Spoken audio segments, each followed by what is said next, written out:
আসসালামু আলাইকুম। কি অবস্থা সবার, কেমন আছেন? আশা করি ভালো আছেন। আমি আলহামদুলিল্লাহ ভালো আছি।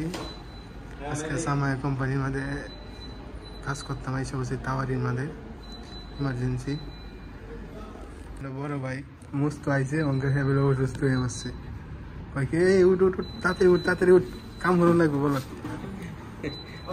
আমাদের সাথে আছে ছোট ভাই, সে অনেক ভালো কাম করে। কোম্পানি অগ্রিম ছুটি দিল। হ্যাঁ, রুগী আছে, এদিকে রুগী নাই, এরকম যেন কাজ করবো। এই যে আমাদের দেখেন মশলা শুরু করে দিছে, তোলে উর্ফে সব কিছু মুছতে হইব। নিচে বাই মুছতেছে নিচে, তারপর সিট উর্ফে মুছবো। অনেকে বলছে যে হসপিটালে ইমার্জেন্সির কাজ কি, ইমার্জেন্সি কাজ হলো যে পেটের মাঝে রুগী থাকবো, রুগী গেলে তারপর সুন্দর স্প্রে করে ক্লিনিং করতে করে নিচে মাছামারি দিতে হইব। এভাবে কাজ করতে হবে আর কি হসপিটাল কিনারে। যারা আসতে চান হসপিটাল কিনারে অবশ্যই ভিডিওটি দেখবেন।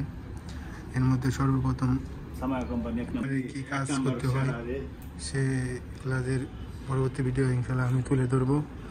সর্বপ্রথম যারা নতুন অবস্থায় একদম নতুন আসেন তাদের হসপিটালে কি সর্বপ্রথম শেখানো হয় সে সম্পর্কে আমি ভিডিও বানাবো, পরের ভিডিওতে ইনশাল্লাহ দেখবেন।